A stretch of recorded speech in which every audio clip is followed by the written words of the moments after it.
All right, y'all, welcome to the Scott Horton Show. I'm the director of the Libertarian Institute, editorial director of antiwar.com, author of the book Fool's Errand, Time to End the War in Afghanistan, and the brand new Enough Already, Time to End the War on Terrorism. And I've recorded more than 5,500 interviews since 2003, almost all on foreign policy, and all available for you at scotthorton.org.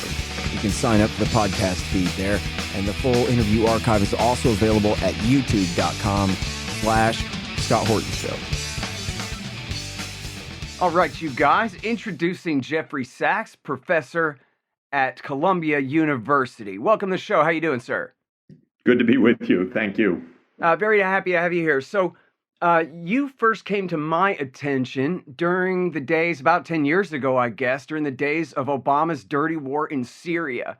And you were the only guy that they'd let on TV who knew anything about it to tell the truth about it, right? Anyone else who had a contrary point of view didn't have the status. But for whatever reasons, Zbigniew Brzezinski's daughter would let you come on her show and tell the truth about what was going on in that dirty war, which was so contrary to the official narrative here. So I was wondering, first of all, can you just talk about, first of all, your perspective on it, but also what gives you the courage to come out and contradict everybody when the entire consensus between New York City and Washington, D.C. is that the Shiites are worse and these are our moderate rebels and we got to do what we got to do?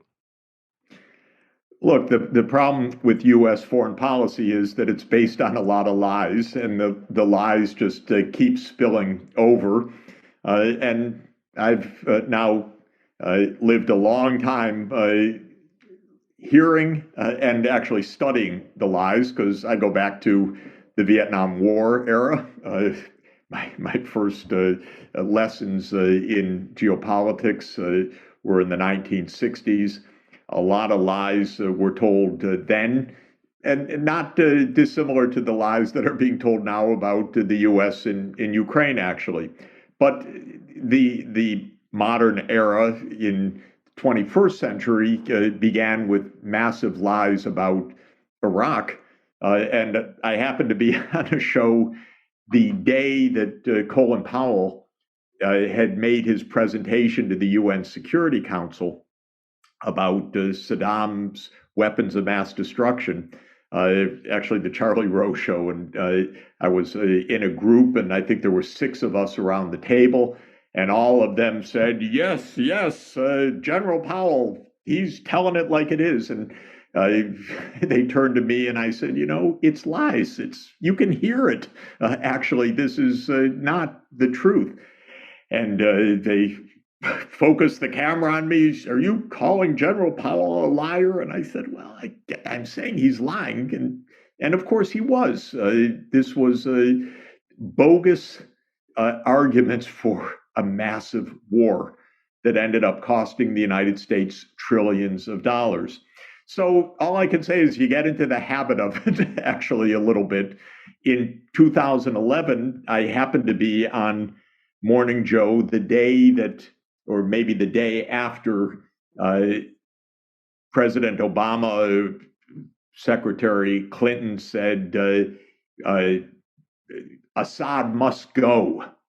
Okay, here we go again, another regime change operation, absolutely doomed to fail, as always.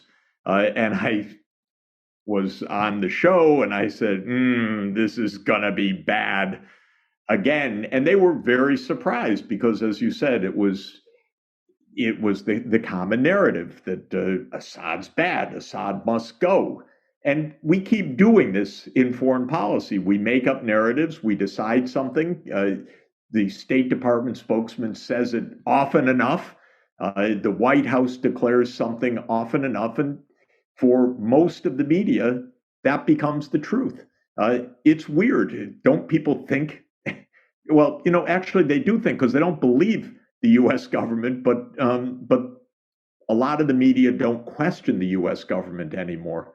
That's really disappointing, because the role of the media actually should be to be skeptical and to say, oh yeah, is that really right? Why don't you show us the evidence? And they don't do that anymore. Yeah. Well, I think part of it too is they just really don't even know, right? I mean, Morning Joe and Mika Brzezinski, they're probably two of the more educated types to have TV shows on major cable TV news. But it You seemed know, like, well, it this is the enemy of the month right here, but they neither of them were able to put it in the context that you were putting it in. That, well, wait a minute, Al Qaeda in Iraq, these were the bad guys from the last war in Iraq on the other side of the line, and now we're calling them moderates, and we're pretending that the Shiite aligned dictator in the three-piece suit is somehow worse than a bunch of Bin Ladenites. Well, but I think the basic point is that with experience, you come to know that most foreign policy is conducted through these kind of confabulated narratives. We're not told the truth. It's not the business of the American people to meddle in U.S. foreign policy. That's the basic view of the permanent state. And we created back in 1947 the CIA with the uh, express directions. Look, you're a secret agency. You report to the president. I assume that's true. I hope all of the time, but who knows? But in any event, yeah, you operate in secret. So we designed a foreign policy based on secrecy. And when you're experienced in this over the course of many, many years, you know that you're not hearing even the basics. But at least there should be skepticism to realize this, but maybe even that point is not realized or it's not worth it, makes the viewers uncomfortable. It is pretty worrisome to me, though, that these days on crucial issues, really issues that are potentially shaping the future of the planet, we don't hear two sentences of truth in a row often.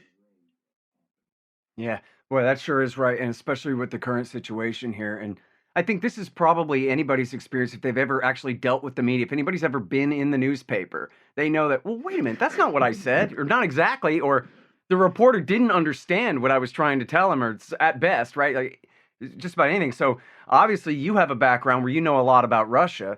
So this controversy breaks out in Eastern Europe, and you go, well, everybody, I got all this context for Yeah. you. But they don't have that context. So obviously, it's not that you're looking at it from Vladimir Putin's point of view, but from the point of view of an American who actually understands the background a little bit. So can you explain? I mean, they say, and they seem to mean it, sir, that Vladimir Putin has this right-wing ideology that says he has to recreate the Russian Empire. He's a revanchist, and we have to stand up to him, or else he'll be in Berlin in a couple of years. Yeah, this is just the weirdest narrative, and a very unfortunate one. Putin did not want this war. He actually made uh, diplomatic demands, I would say, but he made diplomatic demands at the end of 2021 that in my view, and I said it to the White House actually, were the basis for serious negotiation. They weren't flippant, they weren't crazy, they were real. And the center of this, and I've watched this now for more than 30 years, pretty close up, is the question of NATO on Russia's border. And that's an issue, by the way, you could trace it for 2 centuries. Russia does not like what it perceives as a potential enemy or an actual enemy on its border. And when you've been invaded by Hitler and by Napoleon and by Palmerston and Napoleon III and lots of forces over history, you just want some space. And this current story did not start in February 24th, 2022. It started back in 1990.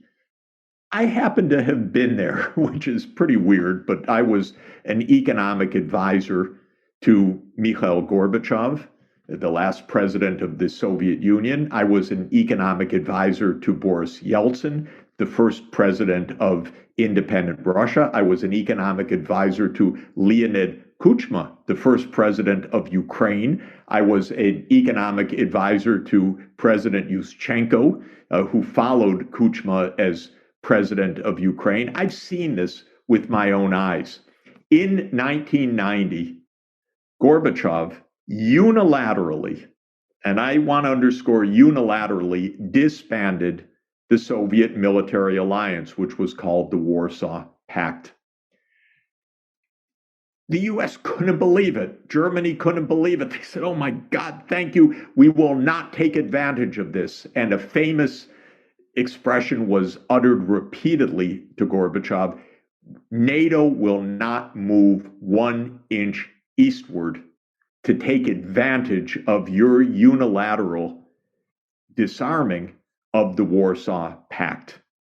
And that turned out to be a big lie.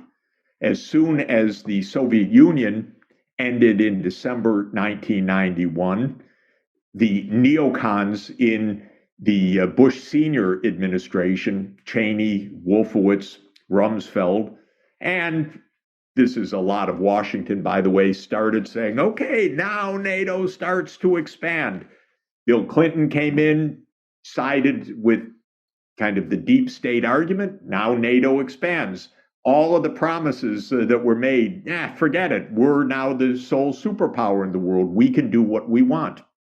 And interestingly, Clinton's own Secretary of Defense, a wonderful person, William Perry, said, come on, this is going to upset what we're building, which is trust with Russia, which is crucial because Russia remains a major nuclear power, and we want to actually build a peaceful generation.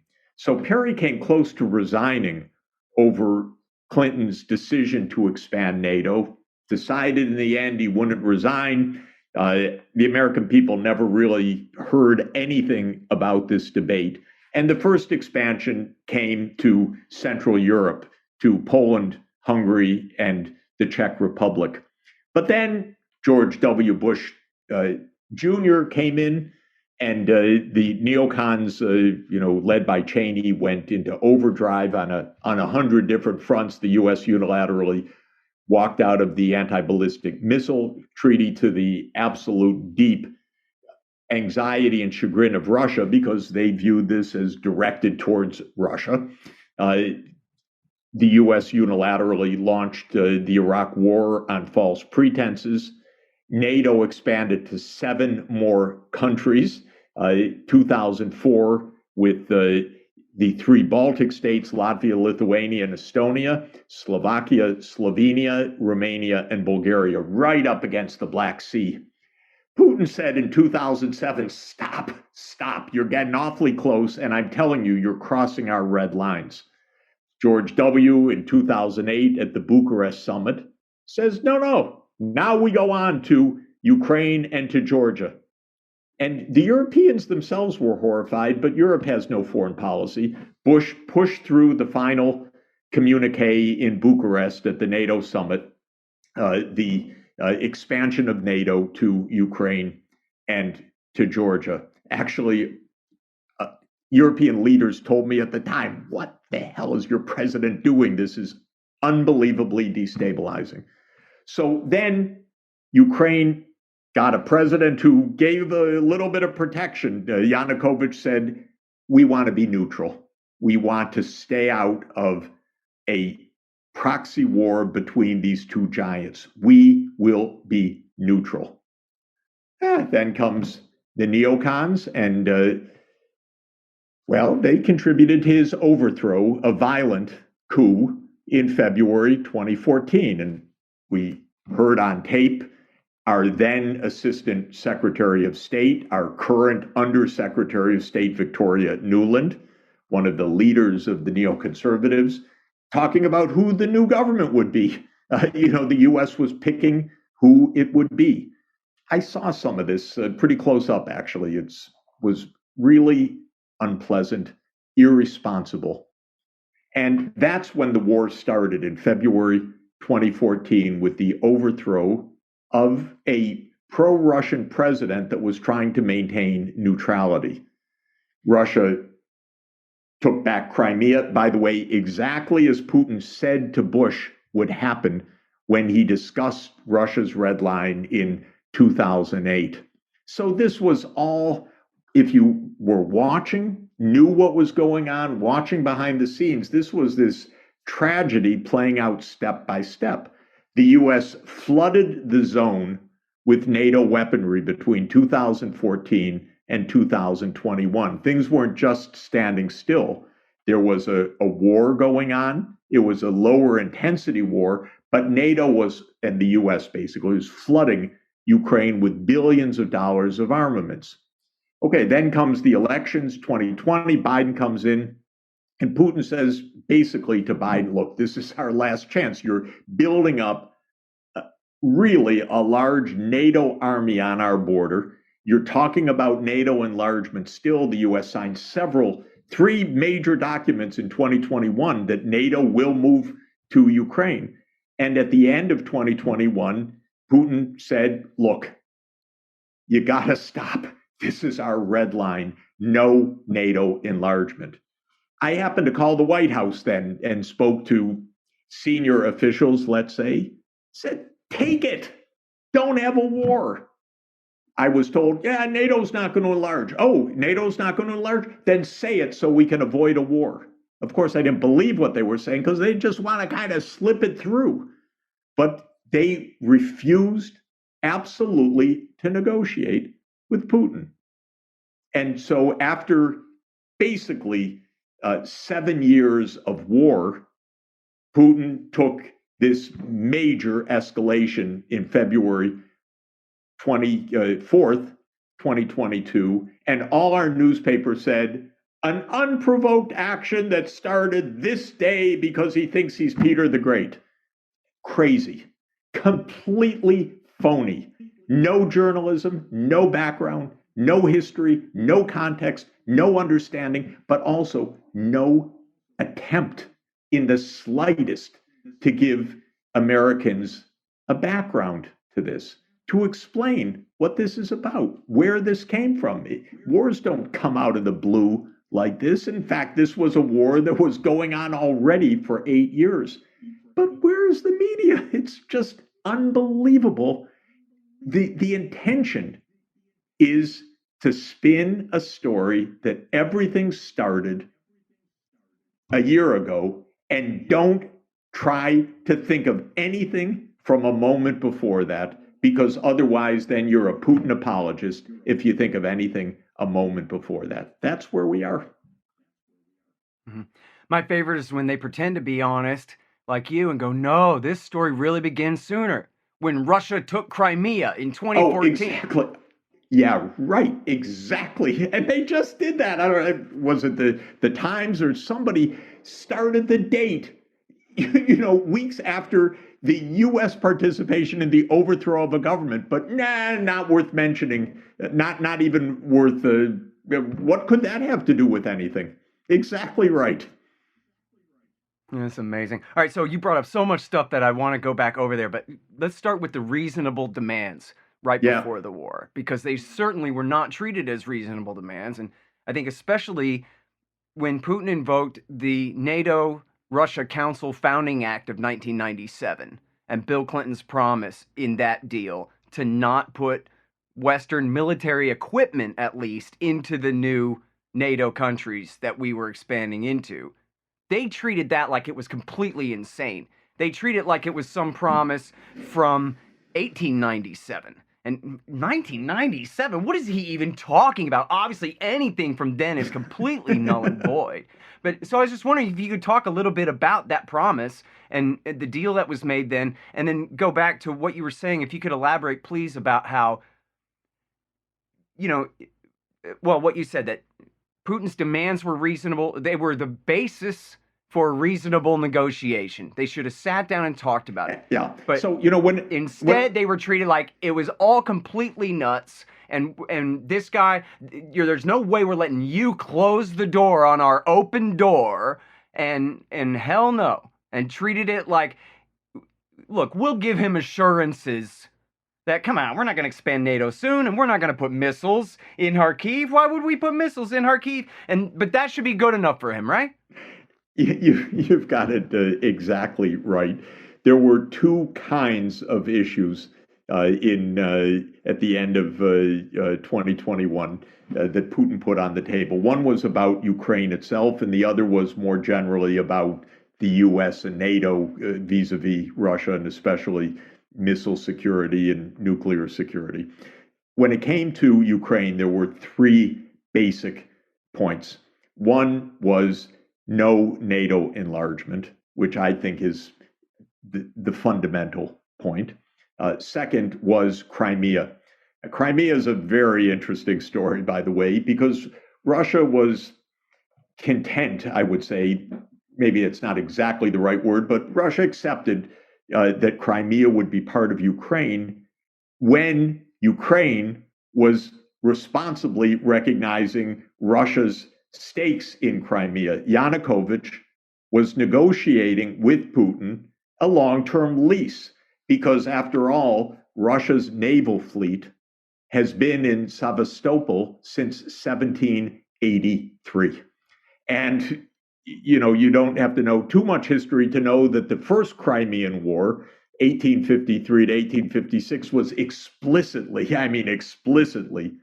by the UK and France to push the Russian fleet out of the Black Sea, basically to eliminate Russia's naval force in Sevastopol. And it was, in fact, canceled for 20 years. That's Russia's historical memory, and rightly so.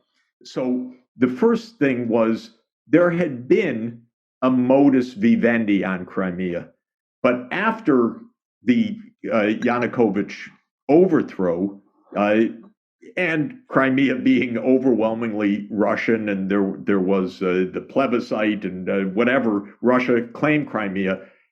Putin said at the end of 2021, Crimea is Russian. Okay, one could negotiate that in de facto terms, but that was a starting point. And by the way, many people in the US government today and senior politicians privately will tell you, yeah, we understand that about Crimea, because that is core Russian national security. I mean, core. So that was number one. Number two, that was number two. NATO number one, Crimea number two, and the third was the Donbass. And at that point, Russia had not annexed the Donbass region, Donetsk and Lugansk. Russia had said, implement the treaties that Ukraine has agreed to, but failed to implement, the Minsk II agreement. This is pretty basic. Implement what you've agreed. And France and Germany were guarantors in what's called the Normandy process of the Minsk agreements.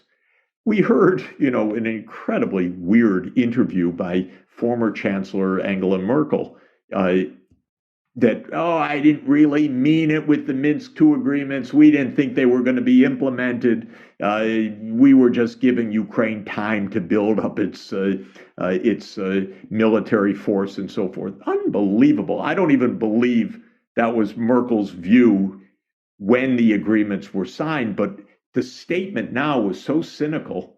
And Russia was saying, honor what you agreed. Is that outrageous? Is that crazy? Is that some, Peter the Great villainy? No, it was pretty basic. So I said to the White House, look, are you kidding? We're going to have a war over NATO enlargement that you claim isn't going to take place, and Crimea, which you know the real story about, and the Minsk II agreements. We're going to have a big war and see Ukraine destroyed over these three factors. Well, the U.S. refused to negotiate, but fundamentally, it refused to negotiate over all of them, in fact, but it absolutely refused to negotiate over NATO. Then there are the real security issues of where are you putting your missiles and what are you putting up against our borders? And those are serious issues. We almost had nuclear war in 1962 when the Soviet Union, in a dingbat move of Nikita Khrushchev put offensive nuclear weapons in Cuba. And the world almost ended at that moment because the US said, no, we will not have those on our border. So if the US thought just a little bit, if Biden thought just a little bit, what Putin was saying was not crazy. It was the grounds for serious negotiation. But of course, it was completely brushed aside. And we have what we have. Now, what is very important to know, and also our wonderful mainstream media have not spent 5 minutes on this crucial point. After the Russians invaded on February 24th, about 2 weeks later, Zelensky said, neutrality wouldn't be the worst thing in the world. Donbass and Crimea, we should talk about that. And what happened actually, what really happened, which I don't think I ever read a word about in the New York Times. I apologize. They may have written something on page A17. But what really happened was that when Zelensky said this, the Russians said, that is grounds for us negotiating a quick end to this. And actually, there were exchanges of papers. In fact, the Russians, based on Zelensky's statements, exchanged papers. The Ukrainians came back. The Turkish foreign ministry was the mediator. Actually, Naftali Bennett, the former prime minister of Israel, played a role.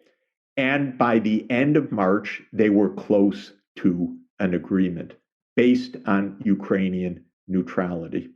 Now, I've heard this story from a lot of insiders in some length.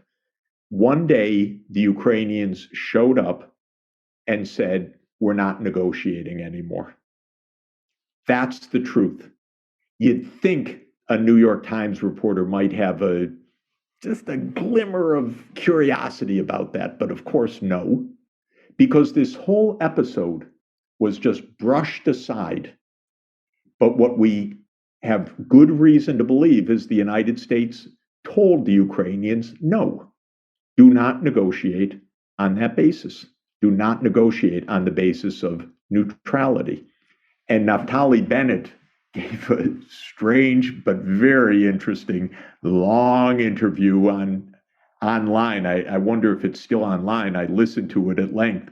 And he said, he became friendly with Putin. He became friendly with Zelensky. He said, I can help mediate between this. So he was alongside the Turkish mediators. And he said we were close to an agreement. And then he said the U.S. stopped it. And he said, I disagree with what they did, but maybe they were right. That's what he said. Then a couple of days later, of course, he walked back the statement. No, I've been misinterpreted and so forth. He committed what is technically, of course, known as a gaffe, which means he accidentally told the truth and had to walk it back. But basically, my point is the basis for negotiation was there at the end of 2021, and it was nearly achieved in March 2022. And the U.S. did not want peace on either occasion. I don't say the U.S., I should say the Biden team did not want peace on either occasion. We now have another year of mass bloodshed, further escalation, a complete mess. Hang on just 1 second. Hey, y'all, the audiobook of my book, Enough Already, Time to End the War on Terrorism, is finally done. Yes, of course, read by me. It's available at Audible, Amazon, Apple Books, and soon on Google Play and whatever other options there are out there.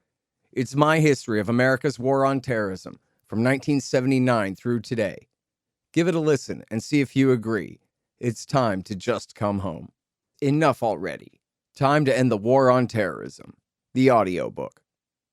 Hey guys, I've had a lot of great webmasters over the years, but the team at expanddesigns.com have by far been the most competent and reliable. Harley Abbott and his team have made great sites for the show and the Institute, and they keep them running well, suggesting and making improvements all along. Make a deal with expanddesigns.com for your new business or news site. They will take care of you. Use the promo code SCOTT and save $500. That's expanddesigns.com. Man, I wish I was in school so I could drop out and sign up for Tom Woods' Liberty Classroom instead. Tom has done such a great job on putting together a classical curriculum for everyone from junior high schoolers on up through the postgraduate level.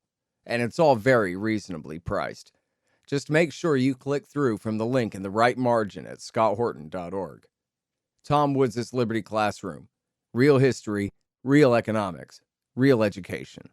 Okay, so let me drill down on this point here about the start of the war. Clearly, they were not willing to negotiate on a reasonable basis to prevent it. They were willing to say to Putin, you better not do it, and we'll punish you with sanctions and things if you do. But they weren't willing to negotiate on a reasonable basis.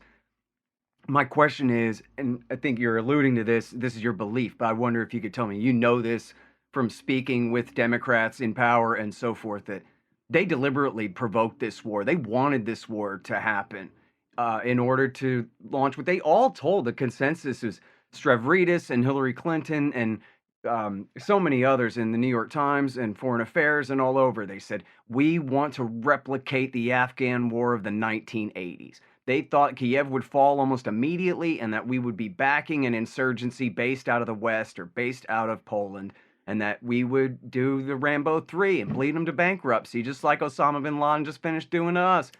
And so I wonder if you think that when they were saying, you better not, that they were actually deliberately provoking the attack. In fact, I have a statement where Putin himself said, geez, I think they're trying to provoke me into doing something stupid here, but then I might not have a choice. It may be truly, I don't know. I tend to doubt it, but I may be an innocent in this. My view is they thought they could kind of bluff their way or push their way or lean their way to what they wanted without Putin daring to do it.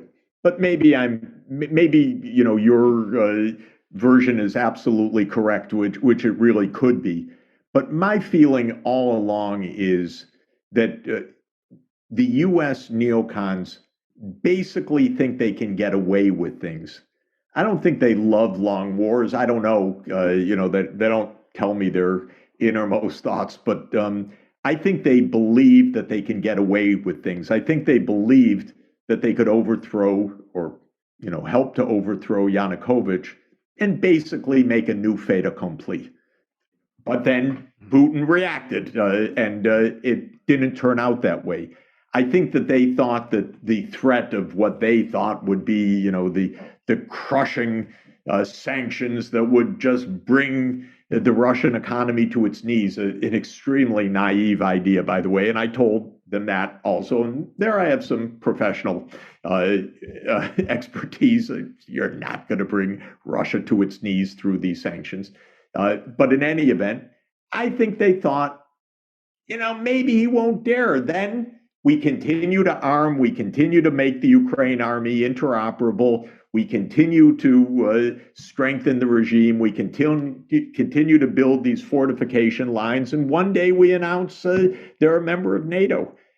I think that they thought you can get this on the cheap. I think, by the way, Putin thought, all right, this is pretty bad. I think I can push them to the negotiating table very quickly. I don't think Putin counted on a long war either. And indeed, after a couple of weeks, Zelensky said, yeah, there is actually grounds for negotiating. So I think Putin probably thought, I can push them back the other way. And then the U.S. at that point said, okay, now we have the makings of something probably pretty good. As Lloyd Austin said, famously at the time, now our goal is to weaken Russia. So that view, I don't know if it was there in December, but it was pretty explicitly stated by the end of March that now we'll have a long war. I think there was an element of bluff here also, because I think they didn't believe that Putin would be able to politically mobilize Russia for a longer war.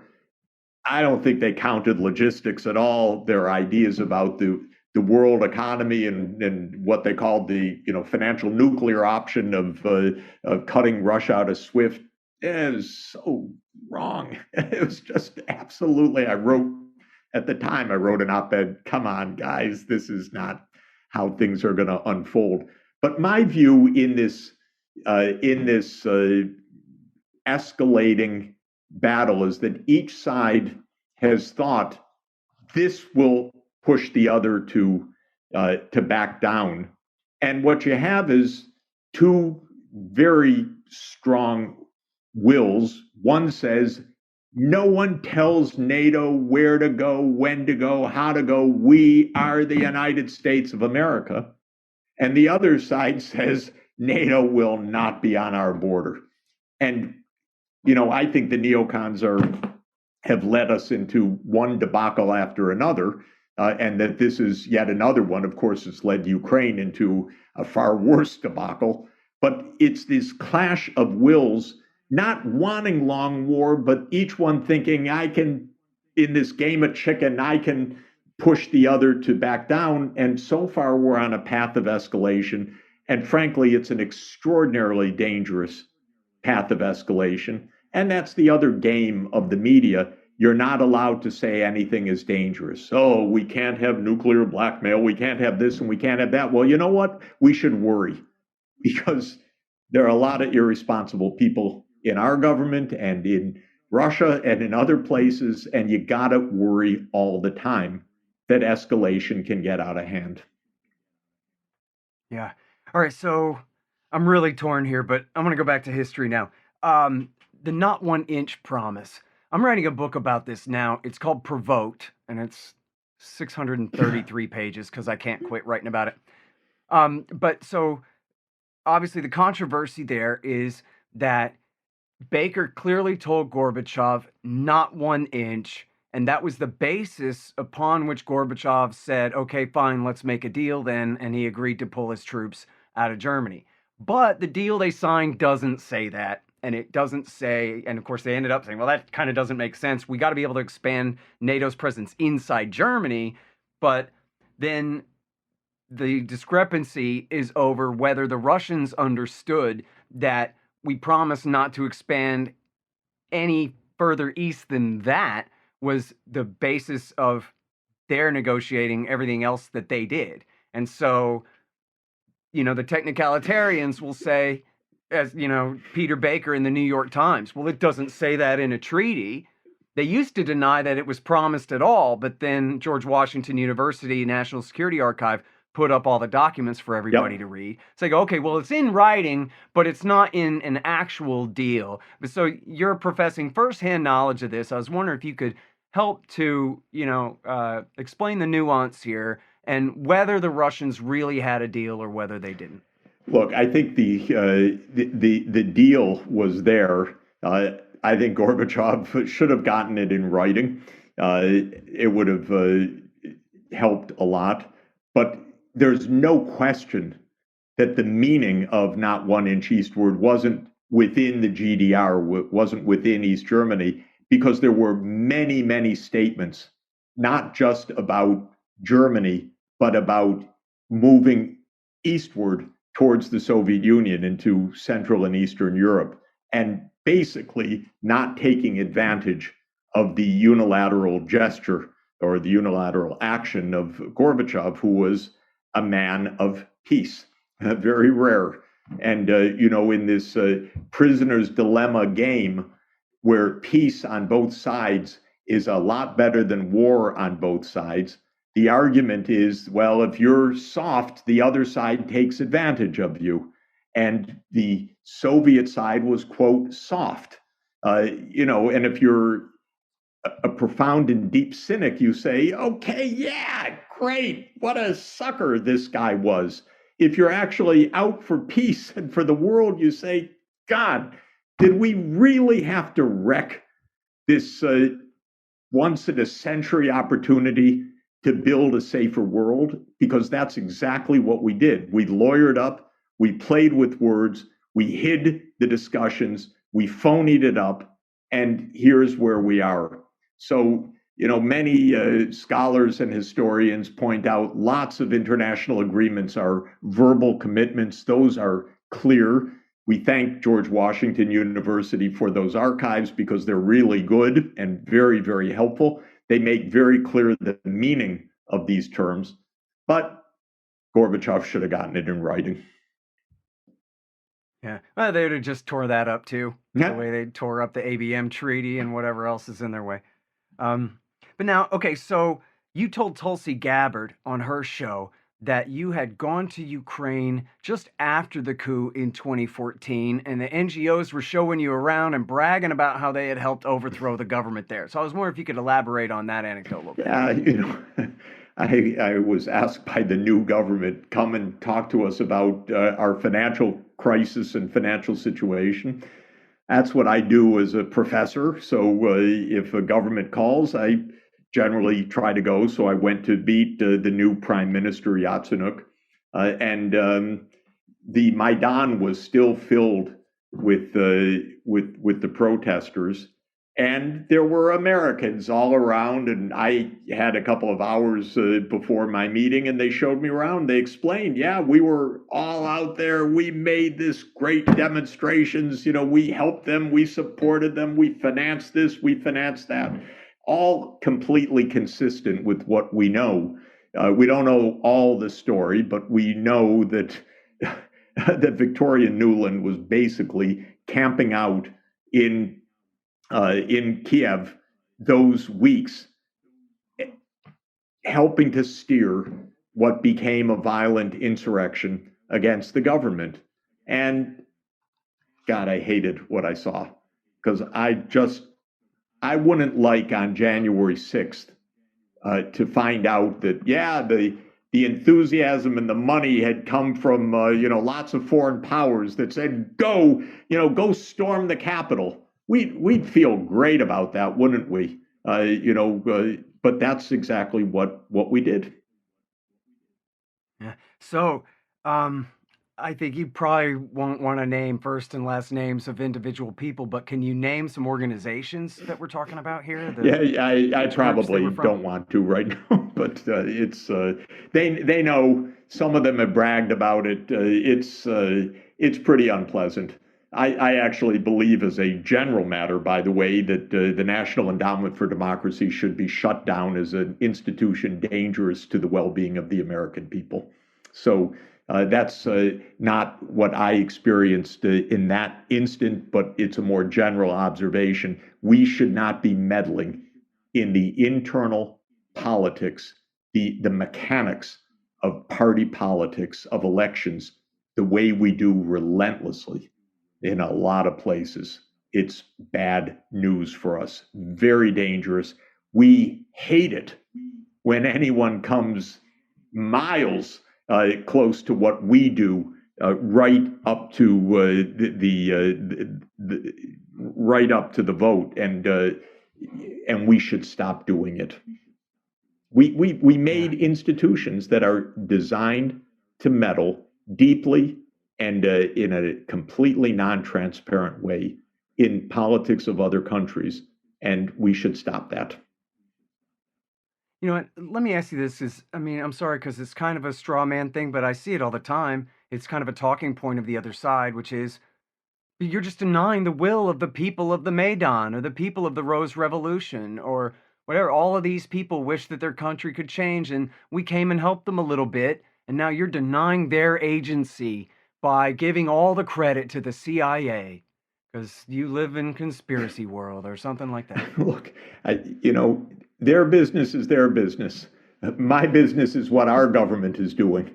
And that's what I'm talking about right now. We should not have been there. Our politicians should not have been there. We should not have been funding this, what turned into this open uprising, period. So, it's not denying any agency of anyone else. It's denying what our role of irresponsibility is. We should take care and stay away from this kind of meddling. And, if you've seen the world as I've seen some of these very unfortunate things, I don't like American led insurrections or even American participation in insurrections. I don't like the covert operations like we talked about in Syria, which was a presidential order actually to the CIA to overthrow Assad. No, I don't like that. That's a terrible idea. And basically, we know historians have produced long lists of dozens and dozens of regime change operations. My belief about foreign policy is you deal with another government with diplomacy, with negotiation, with many things, but you don't make foreign policy based on overthrowing other governments. And if we followed that basic idea that foreign policy is about diplomacy, it's not about regime change, we would have spared millions of lives and trillions of wasted dollars in the US because we got hooked on regime change a long time ago, already going back to the 1950s. And it's been a disaster for the United States, a disaster, not to mention a disaster for the other countries. Okay, so let's go back to 2008. You say you talked with leaders from the European Union about the Bucharest Declaration at the time. You mentioned that. I was just wondering if you could give us any more specific anecdotes there about French, German positions that they held, who it was, what exactly they said to you at the time? Well, it wasn't the French or the Germans, so I can say that. I won't say more than that, except to say that European leaders were really unhappy with Bush because Bush had basically told them, as I understand it, we're not going to do that. Went off to Christmas holidays, apparently came back and said, okay, now we're enlarging to Ukraine and to Georgia. And they were really unhappy. A lot of that unhappiness was shown publicly because Sarkozy and Merkel said, no, we're not going to put a path to membership.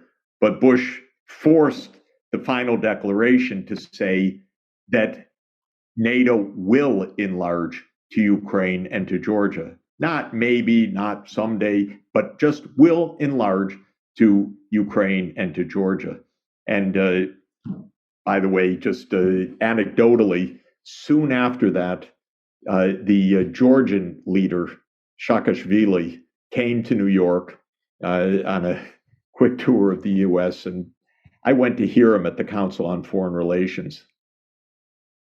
I couldn't believe what I was hearing because the guy was saying, we're going to join NATO, we're in the center of Europe, and the Americans in the room, yeah, we're with you 100%. And I walked out of there shaking. This is crazy. This guy's going to get his head handed to him. And it wasn't just a few weeks later that Russia and Georgia were at war, and he got his head handed to him.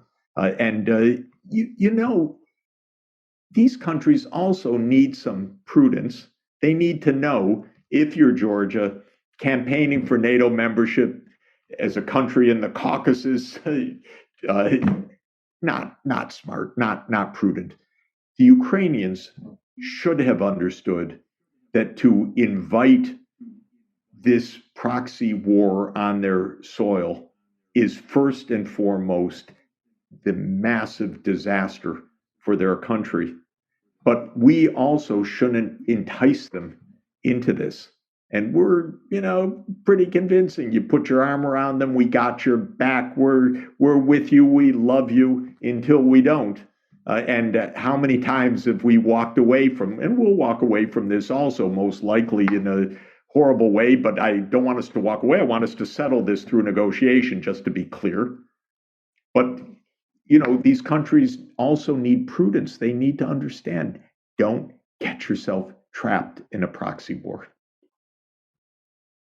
All right, and then one last thing on that Bucharest Declaration and the Germans and the French and everybody else complaining about it. Did they have any other reason to oppose this besides it'll unnecessarily provoke Vladimir Putin's Russia? No, I think that was the basic idea that, why go up right to the front line and destabilize the situation. They just sensed, and of course, many American thinkers, most famously George Kennan in 1997, and I mentioned Bill Perry, and there were many others, and Kissinger and others, knew, don't destabilize a fragile situation, especially if you have a modicum of knowledge of Russian history. So I think it was basically prudential on their side. All right. Well, thank you very much for the great interview. I hope we can catch up sometime relatively soon. I want to ask you a little bit about the 1990s. All right, very good. And Let's do that. And I can't wait to read your book. Good. Okay. Well, I hope I can, once it's done, I can edit it back down to 600 readable pages. I have a lot of work left to do still, but I'm sure you'll Great to talk to you. Take care. Okay, thank you very much. Appreciate you. All right, you guys, that is Jeffery Sachs. He is professor at Columbia University. The Scott Horton Show, Anti-War Radio, can be heard on KPFK 90.7 FM in LA, APSradio.com, antiwar.com, scotthorton.org, and libertarianinstitute.org.